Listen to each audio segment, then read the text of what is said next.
अस्सलाम वालेकुम। सीखो सब कुछ में खुश आमदीद। दोस्तों, आज हम सीखेंगे कि हम किस तरह डुप्लीकेट सेल को फाइंड करवा सकते हैं काउंट इफ फंक्शन यूज कर।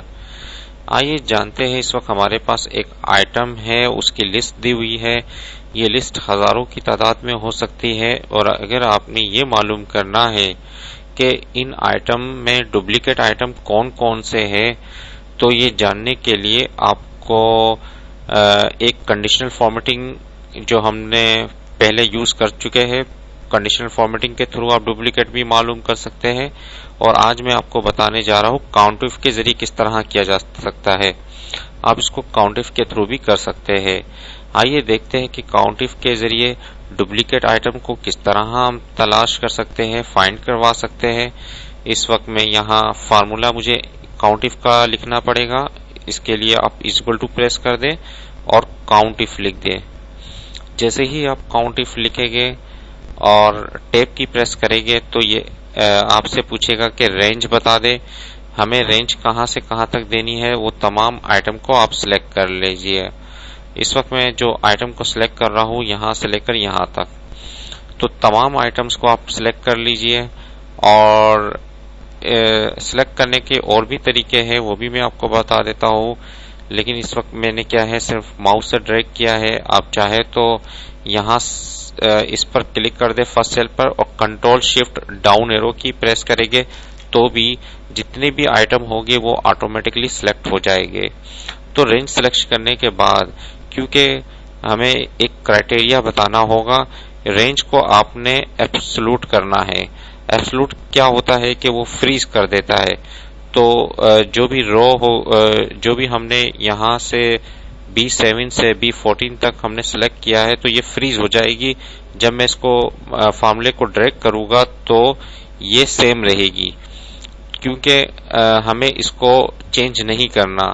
तो इसके लिए आपको क्या करना पड़ेगा, F4 प्रेस करना पड़ेगा। F4 से क्या होगा, एब्सोल्यूट हो जाएगी ये रोज।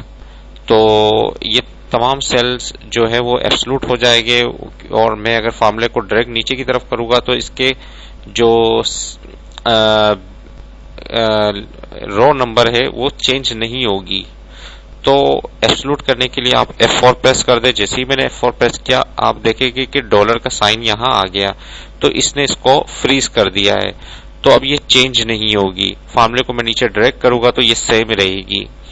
फिर उसके बाद क्या है, आपने कोमा लगाना है। कोमा लगाने के बाद आपने क्राइटेरिया बताना है।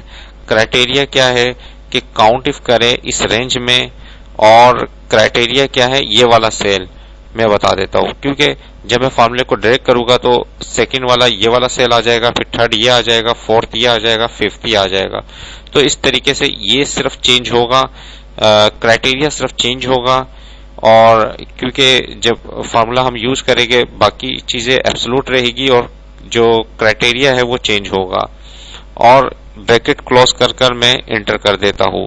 जैसे ही मैंने इंटर किया, आप देखेंगे कि यहाँ 3 आ रहा है। इसका मतलब है कि ये जो मॉनिटर आइटम है ये 3 बार इस आइटम लिस्ट पर मौजूद है। आप देख भी सकते हैं कि 1, 2 और ये 3, ये 3 बार है, इसलिए यहाँ 3 डिस्प्ले हुआ।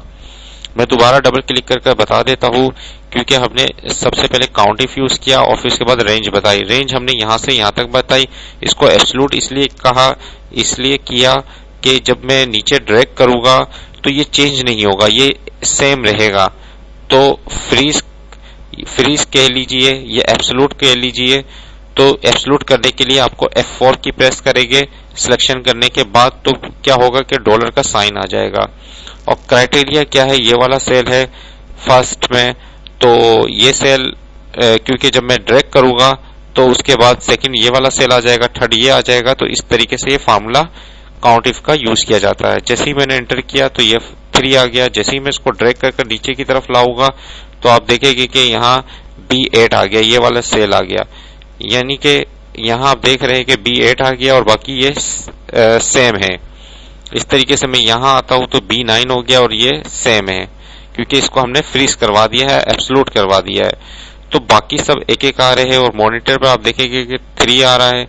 और अगर मैं यहाँ स्पीकर की जगह कीबोर्ड लिख देता हूँ तो देखिए क्या होता है कीबोर्ड क्योंकि 2 बार आ रहे हैं तो इसने दो बार 2 डिस्प्ले कर दिया कि ये कीबोर्ड जो है वो 2 बार मौजूद है लिस्ट में।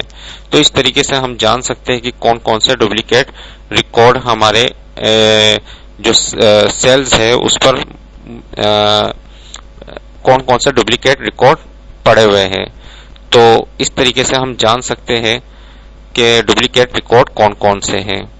उम्मीद है कि वीडियो आपको बहुत पसंद आई होगी। लाइक और सब्सक्राइब करना मत भूलिएगा। दोस्तों, आप मेरे चैनल को सब्सक्राइब जरूर कीजिए ताकि कोई भी नई वीडियो आए तो उसका नोटिफिकेशन आपको मिल जाए। Thanks for watching. Allah Hafiz.